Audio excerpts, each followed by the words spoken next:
and welcome to the Fire Mountain Gems and Beads Jewelry Making Studio.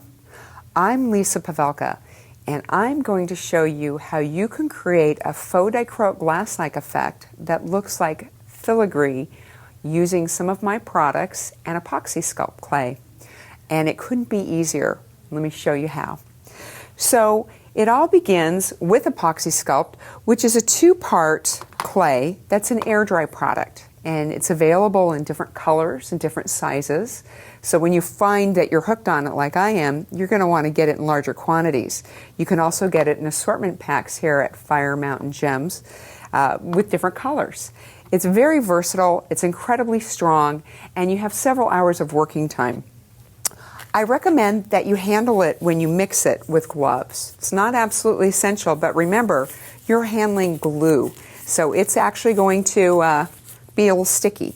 So a few precautions will make it easier to work with. So disposable gloves are the best way to go. And you need to mix equal portions. So the best way to measure is visually with your eyes, because it's going to stick to things like measuring spoons. But if you want to try something like that, make sure they're clay dedicated, not the ones you use for your kitchen.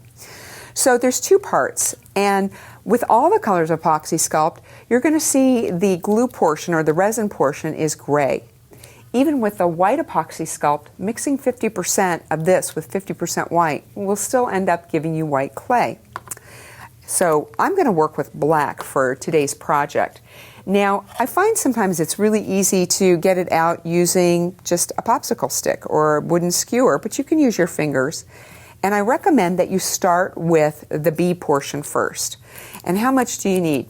Good question. You kind of have to guesstimate this one, but there's a lot you can do with your leftovers. So I'm starting with a ball that's about the size of, let's say, a very small grape or a very large pea. And we want the same amount with our colored portion. Now, always do the colored portion secondly, because it's going to leave a lot of residue on your gloves. So let's see what we have. Let's move these out of the way. And wow, that almost never happens. I think I've got a really good amount first time out. So we just blend it, doesn't take long, and you're going to see how it's marbled. And you just keep blending and blending until the marbling disappears. And then you want to blend it just a little bit longer, just to ensure that both components are equally mixed. Once you begin the blending process, it's actually starting to cure. You'll notice probably somewhere around the 2-hour mark, or if it's really fresh Apoxie Sculpt, you sometimes at the 3-hour mark, it's still workable, but it starts to stiffen up as it hardens.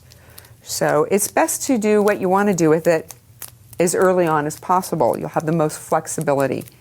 Now, this is actually a very quick and easy project to do, and it's something that's great for a girls' night in, or even to sit down with your kids and make ornaments, but we're making jewelry. So we want to flatten it.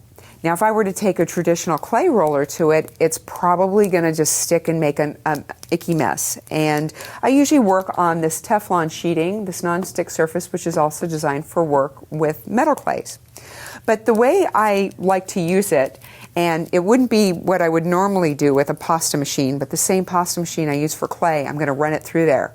But remember, we said it was glue. So how do we keep the glue from gumming up our machine? I'm happy to show you that. At this point, I'm going to get rid of the gloves, and I'm taking a release agent. This is a silicone-based spray meant to make your tires shiny after you wash your car. Typically, you'll find it in department stores, hardware stores, and automotive stores sold under the name Armor All, or STP Son of a Gun. And it doesn't harm the clay. It's not harmful to handle with your hands. We're going to spray a little bit on both sides, and that's going to keep it from being so sticky. Okay. And then I'm going to roll it out starting on the largest setting of my pasta machine. And then I'm going to dial down. I usually run this out on the second or third largest setting. I'm going to use the second. I don't want it too thin because we need to add some texture. You need to know if the largest setting of your machine is the number 0 or 1 or 7 or 9. So check that before you roll it through.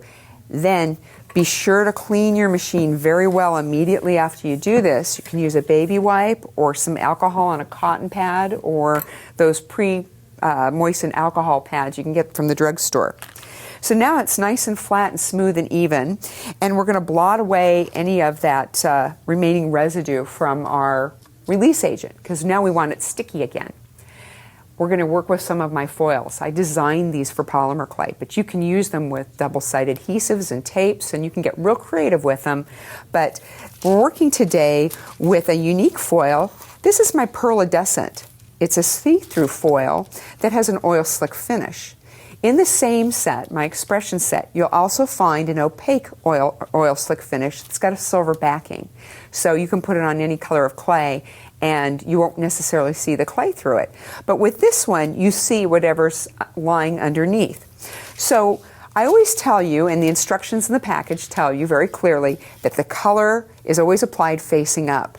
Well, this one can be a bit tricky because, as you can see, there's color on both sides. How do you know which side to put on it? You put the matte side facing down on any clay you're applying it to. So the shiny side goes up, and we need to burnish it.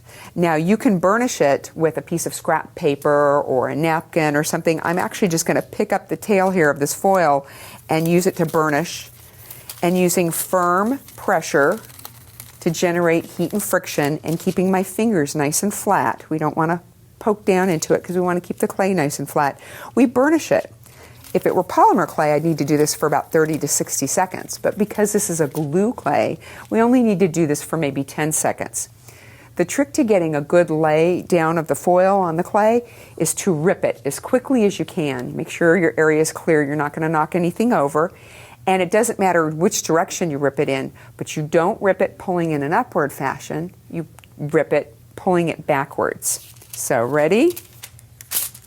Now this laid down pretty much all the foil. If you need to fix it, there's some speckles on here. Let's see if you can see just a few speckles that didn't come down.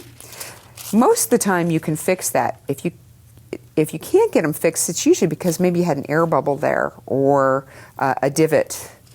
But let's go ahead, and I'm going to concentrate a little pressure, a little friction in those areas.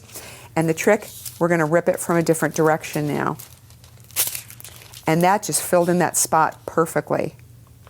So, very helpful tip to know. Now you notice on the black clay, it looks like abalone shell. I want to show you something really cool when you texture. We're going to use a stamp, but I'm taking one of the tools from this texture set, and take a look what happens when I just roll it over the top. How it makes the light refract at different angles and really makes that foil pop. So I'd like to show you from a couple different angles. Pretty, huh? So we're going to use our release agent once again and spraying it on the clay. When you use release agent with stamps and things and molds, it's best to put it on the substrate that you're putting in there, not on the stamp, because it's hit or miss. This way I ensure that I cover the whole surface of the clay. Leaving it on my Teflon paper, we're going to put it face down, and with a clay roller, we're going to roll with one firm pass, not back and forth,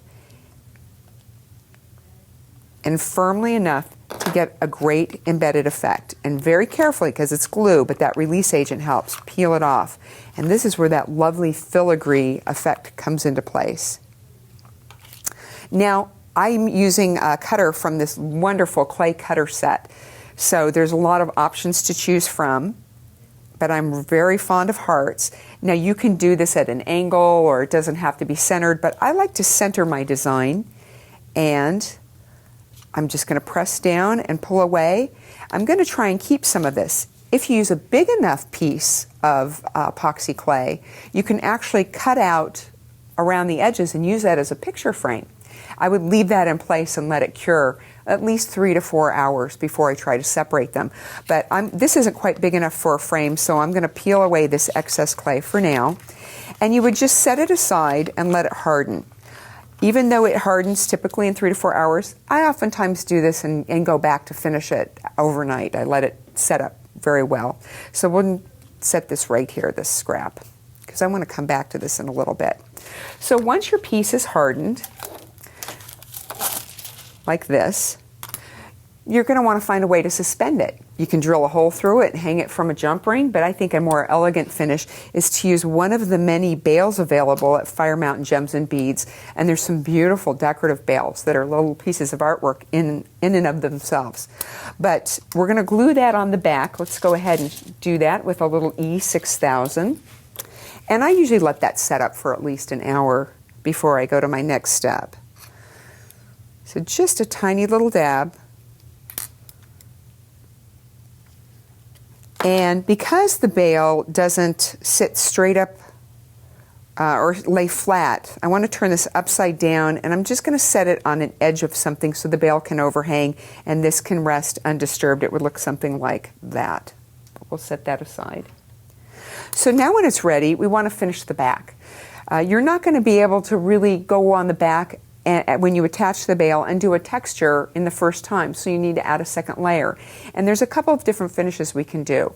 We can take some of this extra clay and we can mix it again, and mix it until all the foil disappears, or until you see just little speckles of foil, like a star field.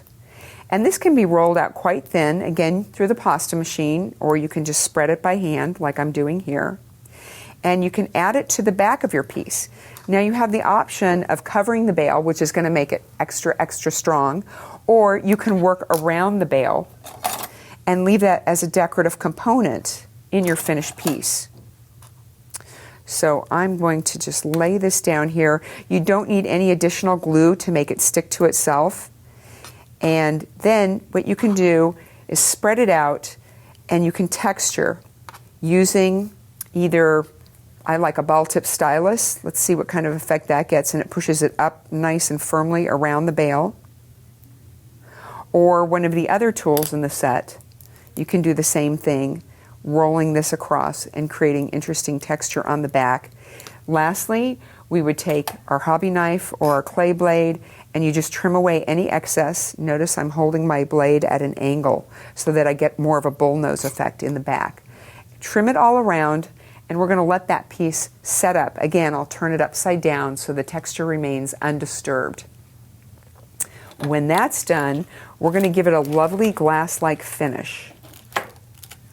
And we want to work on a small piece of a craft mirror or a small ceramic tile, or this piece of glass I have here, and a piece of scrap polymer clay. We don't want to stick it to the epoxy clay because they'll glue themselves together. So we're going to put this on here, and we're going to give it a glass-like finish using Magic-Glos. This is my UV resin that cures in minutes. We add it from the center on every project I do. Always add it from the center, and I just do a test blob to start because I want to see if it's spreading evenly. That lump of clay underneath allows me to level this if I find that it's running towards one end or another, because I can always come back and add more Magic-Glos. And then having it on this tray helps hold it securely and firmly, and it allows me to rotate it to ensure that I've pulled it outwards to each and every edge or corner of my piece. Now, there's no bezel setting on this to hold it in. Magic-Glos will magically hold a beautiful cabochon-like bead on any project, whether it's got a bezel wall or no bezel wall. But on an open-sided piece like this, it may take 2 or 3 layers. You have to cure between each one, but just 2 or 3 layers before it stays on that outer edge. You may put it out in the sun. Direct sunlight is all you need to cure it, or more conveniently, my UV lamp, which you can have right at your side, and it makes sure that you can cure while you're working at night. If you're like me, you do a lot of your creating at night. And just spread it all the way out to the edges, and you're going to cure it for about usually 5 to 10 minutes for each layer. But when I know I need to add a couple of layers, I might just cure it for 3, 4, or 5 minutes. That's enough to come back and add another layer, and it'll be rock hard on the surface. Now, it can be jelly soft underneath for up to an hour. So if you want to do something like drilling through it instead of adding a bale, just cure it for 5 to 10 minutes, then an hour later come back and drill through it, and it drills like a dream. So that's it. It's super easy to do using some of my products in the Apoxie Sculpt clay.